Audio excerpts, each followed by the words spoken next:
민서 5분 글방. 오늘 무슨 내용이죠? 오늘 영어로도 읽고 뭐 글로도 읽었죠. 그게 어렵지 않았는데 발표 불안을 겪는 지수였나요? 지수의 문제를 선생님이 와서 어떻게 해결했어요? 지수가 이제 발표하기 직전인 거예요. 근데 그렇게 불안하는데 선생님이 자세를 고쳐 앉고 마치 원더우먼처럼 자세를 하면 이게 좀 나아질 거다. 이렇게 얘기를 하니까 정말 그렇게 자세를 하니까 뭔가 확신이 생길 것 같은 거예요. 발표를 성공적으로 할 수 있겠다. 그래서 안 떨었나요? 그건 모르죠. 그것까지는 안 나왔죠. 자세 때문에 감정이 바뀌고 또 그 감정이 또 다른 행동을 만들어낸다. 이게 좀 중요한 말이네요. 그죠? 네. 파워 포즈가 어떤 거예요? 어떻게 하는 거예요? 스탠드 톨이라고 그거 있죠? 네. 어떻게 뭐예요? 어떻게 서는 거예요? 그러니까 당당한 자세로 꼿꼿이 어깨를 펴고 꼿꼿이 핀 다음에 가장 목을 늘려뜨리고 그 다음에 가슴을 활짝 펴는 상태에서 그 손을 옆에 뽐내기 자세처럼 옆에 옆구리에다가 대고 이렇게 하는 거예요. 원더우먼 자세를 하니까 오히려 떨리는 게 없어졌다 라고 했죠. 그리고 에이미 커디라는 연구자는 심리학자거든요. 심리학자가 뭐라고 얘기했어요? 이제 우리의 몸은 우리의 마음을 바꿀 수 있고 마음은 다시 우리의 행동을 바꾼다. 근데 몸이 마음을 바꿀 수 있다. 이거 생각해 본 적 있어요? 원래 보통 마음이 몸을 바꿀 수 있다고 생각하는데 육체적인 것도 되게 중요한 일이죠. 그리고 몸이 감정을 바뀌어서 그 감정이 행동의 변화로 바뀌는 거죠. 선생님이 아마도 심리학을 되게 관심 있게 보는 선생님이었나 봐요. 그래서 이런 방법 알려준 것 같고. 그러니까 에이미 커디의 말은 감정이 생각을 바뀌는 경우도 있지만 행동이 감정을 바꾸는 경우도 있다. 그리고 우리가 막 불안하고 짜증나고 화를 많이 내는 경우는 대부분 체력이 딸려서 있는 경우가 되게 많아요. 그래서 좀 강인한 사람들 있죠. 좀 안정감 있고 다정한 사람들 보면 체력이 되게 좋아요. 생각보다. 체구랑 상관없이. 그 인간 본성의 법칙에서도 이런 비슷한 얘기가 나온다고 했잖아요. 로버트 그린이 쓴 재미있는 저서거든요. 근데 거기에서 이제 가재를 실험을 했어요. 근데 가재들끼리 싸워서 이겼거나 암컷을 차지한 가재들은 그 등을 되게 곧게 세운다는 걸 알게 된 거예요. 그리고 그러니까 되게 자기 자신을 크게 보이게 하는 거죠. 남자들이 허풍 떠는 것처럼. 근데 그게 거짓말은 아니다. 이렇게 볼 수 있죠. 그래서 몸과 마음이 서로 상호작용을 한다. 근데 시작점이 뭐다? 우리 예상과는 바탕으로 반대로 시작점이 뭐예요? 몸이라는 거. 그러니까 내 자세가 바르면 얘가 지금 이기고 있구나 하고 몸이 신호를 보내서 감정이 두려움을 없애고 그 승리의 행동을 계속 한다는 거죠. 그래서 이제 체력이 부족하거나 몸이 힘들 때는 이제 어깨를 피는 거, 고개를 드는 것만 봐도 얘가 되게 이길 준비가 되어 있구나 하고 뇌에서 명령을 바꿀 수 있다는 거죠. 좀 재밌거나 신선한 내용이 있었어요? 그러니까 가재랑 사람이랑 똑같다. 맞아. 모든 동물은 그래요. 가장 아름다운 암컷을 차지하는 소위 얘기해서 알파남들 그런 사람들은 자세가 굉장히 꼿꼿하고 그다음에 어깨가 넓고 이렇게 오므린 자세를 하지 않아요. 그래서 연애 프로그램 같은 데 보면은 얘가 되게 아무런 정보 없을 때도 이 사람은 되게 멋있을 이 사람은 되게 경제적으로 풍요로울 것 같아 하고 뭐 이렇게 짐작 같은 거 하잖아요. 그러면 대부분 자세를 보고 하는 거예요. 자세 때문에 눈빛이 바뀌고 그 눈빛 때문에 목소리가 바뀌는 거죠. 이 세 가지 연동이 된다는 건데 요즘 애들 이제 학교 갈 때 버스 같은 거 타고서 남자아이들이나 여자아이들을 보면은 어쩜 그렇게 달팽이처럼 다 오그리고 핸드폰을 보고 있는지 선생님 보면 되게 가여울 때가 많아요. 어깨를 피는 것만으로도 되게 남달라 보이거든요. 그래서 어깨를 피고 있다라는 거는 이제 자기 자신에 대한 확신이 있다는 얘기도 되고 반대로 어깨를 펴서 확신이 생기기도 하죠. 얼마나 좋아요. 어깨를 피는 것만으로도 자기 확신이 생긴다. 쌍방향으로 다. 근데 이제 뭐 그렇긴 하죠. 어깨만 핀다고 연습 안 한 지수가 프레젠테이션을 잘할 수 있을 것 같진 않죠. 다만 어깨를 피는 것으로 실수를 줄일 수는 있었을 것 같아요. 그죠? 민서는 뭐 말하기 불안이나 공식적인 말하기에 대한 패닉 상태를 겪은 적이 있나요? 그렇죠. 어렸을 땐 좀 그런 편이었잖아요. 지금하고는 전혀 다른 형상이었잖아요. 예를 들면 어땠는지. 그때. 네. 어떤 두려움이 말하기 불안이 가장 심했던 경우는 왜 그렇게 불안해요? 그러니까 이게 다른 사람이 보는 건 괜찮거든요. 네네. 근데 나보다 위에 사람이 내 발표를 듣는다는 게 더 무서웠어요. 선생님이요? 네. 선생님이 무섭다고요? 그렇군요. 왜냐면은 그 사람은 나보다 지식을 더 잘 알고 있고 근데 내가 허풍을 지금 떨고 그냥 말솜씨로 지금 얘기를 하고 있는 건지 아니면 허세로 말솜씨로 진짜 얘기를 하고 있는 건지 다 알잖아요. 그것 때문에 좀 떨고. 들킬까봐 나의 그 과장된 제스처가 들킬까봐 두려웠다. 사실 애들은 그렇게 두렵진 않아요? 두렵진 않았던 것 같아요. 아니 그러면 그래도 반 회장 선거에서도 많이 성공률이 높았고 그리고 전교 회장도 솔직히 나가기가 되게 어렵잖아요. 근데 거기에선 두려움이 없었어요. 떨린다거나 뭐 스크립트를 잊어버린다거나 그러지 않았어요? 그때는 막 엄청 떨리기보다는 그냥 했어요. 평온한 상태였어요. 그렇군요. 근데 어렸을 때는 좀 되게 두려워하고 그랬잖아요. 예. 근데 그런 것도 선생님을 의식해서였나요? 의외네요. 나는 아이들을 의식해서 그라고 생각했는데. 이게 공식적인 말하기하고 1대1 말하기는 되게 다르잖아요. 민성은 그래도 공식적인 말하기를 학교 선생님한테 굉장히 인정받는 편인데 노하우가 있다면 공식적인 말하기에 그러니까 그런 애들 있거든요. 이렇게 1대1로는 말이 굉장히 달변가인데 앞으로 뭐 3, 4명 이상 나오면 3명부터는 이제 집단이거든요. 그 3명부터는 말을 잘 못한다거나 막 눈치를 본다거나 이런 아이들의 특징은 뭘까요? 달변가라는 건 일단 언어나 이런 거에 한계가 없다는 거잖아요. 근데 그쵸. 왜 밖에 나가면 그렇게 말을 못할까요? 그게 많이 활성화가 안 돼서 그런 연습 거예요. 부족? 아니면 연습하면 다 가능하다고 생각하나요? 네, 왜냐면 이미 1대1에서도 얘기를 할 수 있는 거면 타인이 뭘 원하고 그다음에 타인이 이제 어떤 이야기를 듣고 어떤 느낌이 드는지 다 안다는 아니까 거죠. 말솜씨가 그렇죠. 좋다라고 맞아, 얘기를 맞아. 하는 거니까. 적응 능력이 뛰어난 거죠. 아마 그게 이제 공식적으로 말해본 적이 없어서 그런 거잖아요. 근데 좀 다른 게 1대1 말하기는 말을 하다가 말을 고치고 적응을 하고 상대의 마음을 읽어내는 게 굉장히 큰 점수가 있잖아요. 근데 대중의 분위기에 따라서 내가 너무 휘둘리면 그거는 그 앞에서 나오는 공식적인 말하기에 주된 스피커로서의 자질이 좀 없는 거 아닌가요? 근데 이제 발표를 한다는 거 그리고 공식적으로 말한다는 건 사실상 여러 사람이 두루 모여 있다는 그렇죠. 얘기잖아요. 근데 네. 1대1도 그런 소수가 모여서 다수가 되듯이 아무래도 어차피 똑같은 소수고 그럼 다수면은 대부분 의견이 더 모아질 거 아니에요. 그러니까 거기서 딱 원하는 걸 찾아야 발표가 더 내가 좀 준비한 게 있는데 효율적으로 그게 되지 상대가 않을까. 원하지 않는 것 같으면 그걸 변화시키는 게 맞다고 생각해요? 네. 아니면 원래 자기가 준비한 걸 계속하는 게 맞다고 생각해요? 저는 그냥 발표할 때마다 조정을 해야 된다라고. 그러니까 뭐 농담이나 이런 걸 섞을 수는 있겠죠, 즉석에서. 하지만 이제 말하려고 하는 콘텐츠를 너무 많이 바꿔버리면 말하기 목적이 바뀌어버릴 수 있으니까. 민서는 인생에서 말하기가 얼마나 중요하다고 생각해요? 사람들 앞에서 말하는 거. 사람들 앞에서 말하는 건 매 순간이라고 생각하고 사실 학창 시절에만 끝나고 그냥 무섭다고 도망갈 뿐만이 아니라 나중에 면접 볼 때도 그렇죠. 그다음 일할 때도 끊임없이 대학교도 면접이죠. 프레젠테이션이라고 해서 맨날 발표를 할 건데 이거는 거의 삶의 그러니까 이게 막 이런 걸 되게 도망치고 이런 거에 되게 도망치고 두려움을 싶어 하죠, 느끼면 많이 히키코모리가 되지 않을까 싶어요. 거의 한 80%가 인생에서 많이 차지하는 뭐 인생에서 말하기의 목적이 여러 가지가 있는데 뭐 설득, 설명, 그리고 뭐 설득이나 설명이나 감정 교류 3가지밖에 없잖아요. 말의 목적 크게 얘기해서. 뭐 기능적인 말하기 빼고는. 그러면 설명하고 설득은 대부분 다 프레젠테이션의 형식으로 많이 하죠. 그러니까 이제 어렸을 때 그런 거를 많이 이렇게 함양을 해놓으면 어디 나가서 이렇게 두려움이 없는데 그게 만약 없으면은 매사가 모든 두려움이. 민서도 어렸을 때 발표가 너무 싫다고 발표를 하지 않아도 되는 직업이 뭐냐고 선생님한테 물어봤던 거 기억나요? 택배 기사를 하고 싶다고. 그건 발표하지 않아도 된다고 그래서 택배 기사도 발표를 해야 한다고 선생님이 얘기했었던 기억이 나네요. 민서는 이제 친구들 중에 얘는 그렇게 크게 컨텐츠가 없는데 발표를 잘한다거나 뭐 당선이 잘 된다거나 이런 친구 있어요? 아니면 그런 친구는 아이들을 본 적은 있지 않아요? 그러니까 얘는 왜 이렇게 말을 잘해? 앞에 나가니까 뭐 이런 애들 선생님 많이 봤거든요.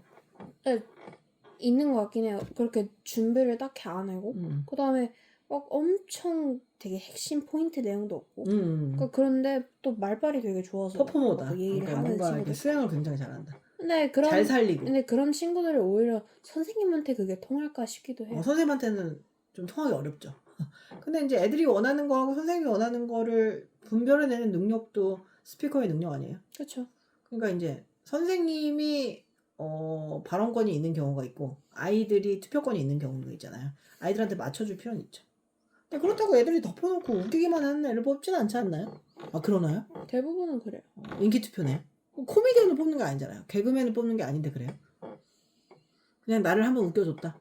뭐야? 그러니까 이제 이게 버전이 항상 자기소개는 두 가지로 가지고 있어야 되거든요. 그러니까 정말 나의 능력을 보여주는 자기소개, 분위기를 띄워주는 자기소개. 이렇게 두 가지로 가지고 있는 게 좋아요. 그래서 분위기가 전체적인 트렌드나 그런 그 기류가 막 웃기고 있는데 혼자서 진지하게 하는 건 좀 이상할 수도 있잖아요. 아니면은 모두가 다 능력을 보여준다? 그럼 이제 그 두 가지의 서랍에서 하나씩 꺼내보는 거죠. 그런 걸 하다 보면 내가 어떤 트렌드에서 뭘 꺼내야 되는지 아는 능력? 그런 적응 능력이 스피치 능력이라고 생각해. 민서는 이제 어차피 선생님이란 직업은 언제나 남 앞에서 얘기하는 직업이잖아요. 그쵸. 1대1이든 1대2든 1대3이든 공식적인 말하기를 해야 하잖아요. 선생님한테 공식적인 말하기로서 민서보단 경력이 많으니까 선생님한테 궁금한 게 있다면 뭐예요? 근데 여기서 얘기하는 건 말하기 불안 자체를 얘기하는 건 아닌 거 알고 있죠? 그렇죠. 그러니까 여기서 중요한 거는 감정이 자세를 바꾸는 게 아니라 자세가 감정을 바꾸고 그 감정 때문에 행동까지 변화가 온다. 그렇죠. 라는 거고 근데 스피치에 대해서 얘기를 많이 하게 된 거죠. 그래서 궁금한 점이 있다면?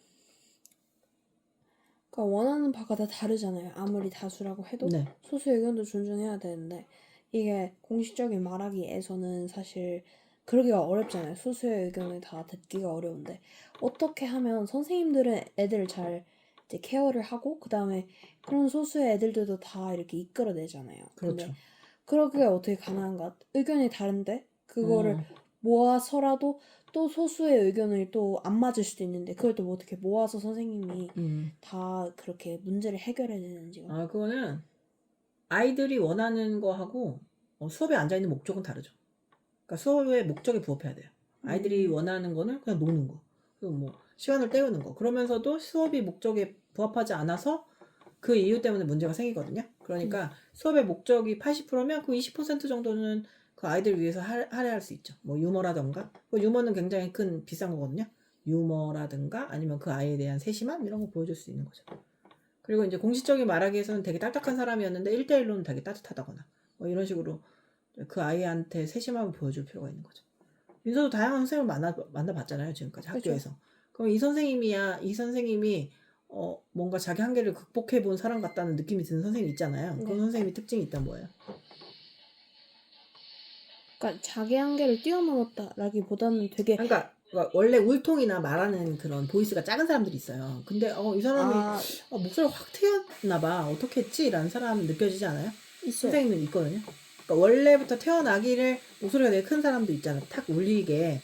근데 약간 우는 소리 안에서 울리는 소리 같은 사람인데 어떻게 저렇게 목소리가 좋아졌지? 이런 사람도 있잖아요. 있죠. 그러니까 그런 딕션뿐만 아니라 그런 거를 봤을 때 와, 저 선생님 어떻게 저렇게 말을 잘하지? 뭐 이런 사람. 있어요. 그 분의 특징이 있다면? 그러니까 엄청 노력을 하시는 것 같기는 한데 사실 그러니까 말하는 걸 자체를 좋아하시는 분은 아니에요. 근데 내성적이시군요. 애초에 좀 글을 쓰는 걸 좋아하기도 하고 뭔가 그러니까 이게 선생님 짬바로 봤을 때 나올 수밖에 없는 그런 딕션들과 그다음에 억양들이 있어서 사실 그러니까 그걸 본받고 싶다기보다는 애초에 선생이라는 직업을 하면 그렇게 저절로 되지 않나. 안 그러신 선생님도 많잖아요. 근데 못 봤는데. 그래요? 그렇게 다 뭔가 변화를 주고 그래요? 지루한 어투나 말투는 없어요? 지루하긴 한데 목소리는 좋죠. 목소리는 좋고 딕션은 정확해요. 전달력은 정확하다. 네. 이제 그러니까 말하는 걸로 이거 좀 주제를 삼아 봤는데 그거 말고도 뭐 연주도 마찬가지죠. 사람들 앞에서 연주를 한다거나 아니면 사람이 보통 언제 떨릴까요? 시험을 보는 것도 마찬가지죠. 시험을 보면 떨리면은 자세를 바꿔보는 것만으로도 긴장이 많이 완화될 수 있다. 그죠? 승리자의 포즈라고 하죠. 그래서 이제 그런 거 트레이닝도 막 시키거든요. 승리자의 포즈, 승리자의 눈빛, 승리한 사람의 냄새 막 이래가지고 그런 거를 사람들한테 트레이닝하고 그래요. 그래서 뭐 브라만 제도 같은 거 저기 카스트 제도 배웠잖아요. 거기서 보면 항상 가장 위의 지배 계층이 뭘 다루는 사람인 줄 알아요? 브라만이. 그러니까 지금 뭐 브라만 같은 계층은 없지만 어느 지점에 어떤 노력과 어떤 루틴이 다 완성됐을 때 가장 중요하게 생각하는 부분이 뭘까요? 오늘 했던 거랑 비슷한데.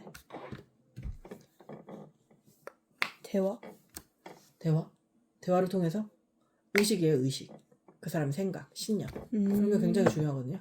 그걸 알아야 누군가의 리더도 될 수 있고 나의 자신의 리더도 될 수 있죠. 관념적인 거가 뭐 별로 안 중요하다고 생각하는 거는 그 이상의 삶을 안 살아본 사람들의 얘기고 의식 수준이 되게 중요해요. 그러니까 뭔가 한계에 부딪혔을 때 일단 한계죠. 한계니까 고통스러울 수밖에 없는데 남다른 의식을 회복하는 거. 근데 그게 되게 어른들도 어렵거든요. 그리고 어른들 중에서도 거기에 달성하지 못하고 죽는 사람이 태반이에요. 근데 그런 걸 달성한 사람을 보고 목격하는 건 되게 재밌는 일이죠. 우리가 알고 있는 성인이나 위인이나 성경에도 많이 있고. 민서는 불안한 게 보통 왜 불안하나요? 왜 불안해요? 생각해본 적 없다. 불안한 그러니까 그냥 감정이라고 디폴트예요? 생각해요. 불안하다. 불안하다. 그러니까 뭐가 어떻게 될까봐 불안한가요? 그런 거 아니면 안 될까봐 불안한가요? 애초에 그냥 그런 걸 생각을 해본 적이 없는. 불안 자체를요? 네. 그냥 느껴지는 감정이라고 생각. 아주 불안한 사람일 수도 있고 정말 뭐 유전적으로 불안을 얻는 사람일 수도 있어요. 그 둘 다. 그러니까 너무 불안하면 본인이 의식을 못 하거든요. 그리고 아니면 정말 불안이 없는 사람도 있잖아요. 뭐 그렇지 뭐 이런 사람도 있잖아요. 근데 거기에 의미를 두지 않고 의미를 부여하지 않는 사람. 민서가 지수라면 이런 자세를 해보고 나서 성공적인 프레젠테이션을 했을까요? 네. 민서도 이런 거를 말로 의식화하기 전에 알고 있었어요? 자세로 나의 긴장감을 바꿀 수 있다. 아니면 뭐 숨 쉬어 뭐 심호흡해 막 이런 거 하잖아요. 근데 그런 게 다 의미 없을 줄 알았어요. 의미 없지 않아. 아주 중요합니다. 그러니까 스스로한테 내리는 뭐 그런 뭐 학원도 그런 거죠. 스스로한테 얘기해 주는 거죠. 의식을 하는 거예요. 나의 그 뇌에게 너는 이미 이겼다라고 알려주는 거죠. 그러니까 포즈나 이런 그 자세 같은 건 정말 중요해요. 그냥 어떤 아무런 사전 정보 없이 선생님들이 봐도 얘가 전교 1등이구나를 선생님들이 알아봐요. 눈빛과 자세 때문이죠. 그럼 그 반대로 눈빛과 자세는 훌륭한 것만으로도 몇 %는 먹고 들어갈 수 있잖아요. 그렇죠. 세상이 많이 바뀌고 막 도덕이나 윤리 같은 게 많이 없어지잖아요. 그잖아요. 그리고 뭐 세대 간의 갈등도 많이 생기고 그런 세대 간의 갈등도 많고 사회적인 문제, 혐오가 많은 사회에서 민서 뭐가 제일 중요하다고 생각해요? 뭐 진심, 뭐 기술, 의식, 매력 뭐가 제일 중요하다고 생각해요? 기억? 기억이 중요하다고 생각해요? 어떤 기억이요? 기여. 기여하는 바가 중요하다고 생각해요? 사회에? 네. 좀 도덕성의 관념이네요. 오히려 기여하는 사람이 없을수록 더 나은 삶을 나은 삶을 만드는 그런 기여감이 중요하다. 공헌감. 왜요? 그렇게 생각? 아주 훌륭한 생각이네요. 어떻게 그런 생각했죠? 그냥 매 도덕 시간에 그런 걸 듣잖아요. 근데 참 아니 근데 그거 듣고 나서 에이 뭐 자기도 못하면서 이럴 수도 있는데 그 공헌감과 기여감의 짜릿함을 민서가 어떻게 알고? 그냥 그러니까 느껴본 적은 없지만 그러니까 느꼈으면은 하는 마음으로. 느끼고 싶어요. 네. 한 번쯤은 해보고 싶고. 근데 그런 거 있잖아요. 애들이 자기소개서 보면 자기가 얼마나 잘났는지에 되게 함몰되어 있는 것만큼 유아적인 게 없거든요. 6살이에요, 그거는. 근데 내가 가진 이런 능력을, 나의 달란트를 이걸 가지고 누구에게 도움이 되는 것 있죠. 되게 이기적인 방식이지만 그게 가장 이타적인 방식이죠. 그렇다고 생각하거든요. 선생님. 저는 이제 많이 도덕성이 많이 없어졌잖아요. 근데 그 필수적인 도덕성이나 윤리는 필요하다고 생각해요. 근데 이제 그거 빼고는 매력. 매력에는 유머가 가장 많이 포함이고요. 그 매력이죠. 사람을 끄는데 왜 끌리는지 모르는데 끌리는 것들 있잖아요. 그게 되게 중요하다고 생각해요. 근데 그게 스스로가 설계를 하는 경우도 있고 타고나는 경우도 있고 학습을 하는 경우도 있죠. 그러니까 매력이 정말 중요한 사회가 되지 않을까. 매력이 능력이고 능력이 매력이 되지 않을까. 기꺼이 매력에 돈을 쓰잖아요. 그러잖아요. 민서가 컨텐츠를 보면서 웹툰을 보면서 돈을 쓴다. 그래서 매력 때문이죠. 그 사람이 가진 도덕성 때문은 아니잖아요. 도덕성이 매력일 수도 있겠네요. 근데 말하다 보니까 지금 발표 불안에 대한 글 인간의 본성의 법칙 그리고 에이미 커디의 연구를 통해서 한마디만 하자면 그러니까 어쨌든 간 몸이든 마음이든 서로에게 다 영향을 주고 그러니까 우리는 단순하게 자세가 뭐 하나 마인드를 바꾼다 이런 말을 안 믿지만 안 믿죠. 한번 해봐라. 해보고 얘기하자. 그거 되게 단순한 접근이죠. 자세의 변화가 뇌를 바꾼다. 난 되게 편한 방식인 것 같아. 2, 3분밖에 안 걸리잖아. 솔직히 저런다고 해서 뭐 내가 이 자세를 한다고 갑자기 등이 굽는 것도 아니고 리스크가 없잖아요. 해볼만 하다. 제발 자세 좀 바꿔라. 이렇게 얘기하고 싶어요. 그리고 좀 반대적인 시각을 얘기하자면 또 뭐가 있어요? 이게 별로 효과가 있을까? 실용적일까? 이런 생각이 들어요. 굳이 그 이분 때문에 발표 불안이 사라져서 발표를 엄청 잘하게 된다? 그건 말이 안 된다. 사실상 연습을 통해서 해야 어허. 된다. 이렇게 생각할 수도 그렇죠. 있죠. 연습을 통한 건데 이제 불필요한 불안 요소를 없애자. 그렇죠. 부록 같은 거다.